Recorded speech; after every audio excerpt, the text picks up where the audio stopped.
Ang dami ko kasi nasinabi sa shop kanina. Kaya hindi mo naman sa tao. Okay lang. Ano pare? Wala pa rin, pare. Baka terorista ng nanay nun.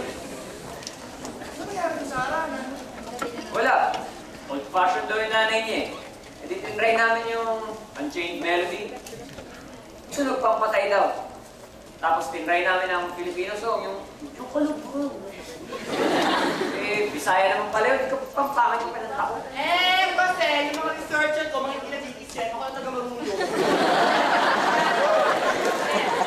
Ano naman yun sa aming reliable ng source, no? Eh, paano naman magiging reliable yung source ninyo? Eh, mga chismosa lang ng barangay na to yun eh. Huwa ka na kayo! Super accurate yung mga sagap namin! And don't ever turn our brain us! Kasi ako pinapakinggan nyo, di ba? Ayaw nyo kasi makinig sa akin.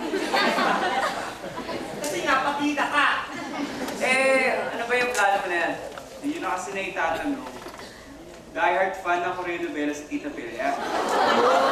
Panayan niya, eh, super addict siya sa Voice Over Flowers. Mas kumuha tayo ng group. Yung tipo may tatlong lalaki nakakanta na parang K-pop. K-pop? Parang Super Juniors, yung sa...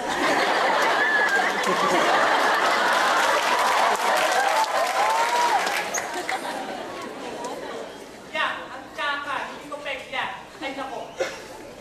Ayoko na. Saka sino makakakanya? Pwede na kahit tatlong lalaki. Sir David, sakto na din Sir Ricky. Ano, para sa akin? Oo, para kay David. Wala ko dyan. Hindi nila ako pwede makita kasi baka mahalata Oo, nila tama. na... May isa pa eh. Kulang pa. Dalawa pa lang kami. Opo eh, baka mahalata ni Tita Perea na...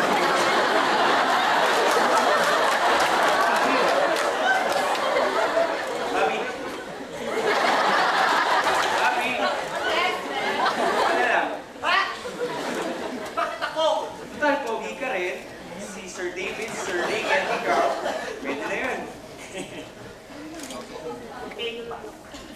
Tapos ako. Ayoko.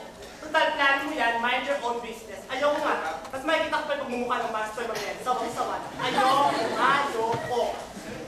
Remember you, push. Shine ka dito. Why ka na lang dato?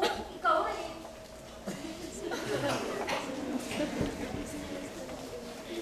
No choice! Sige na nga! Sige na nga! Ano ba kapatid natin? Lucy? Meron ka ba yung mga kantang to? Eh kasi naman, parang Super Juniors, ayoko nun.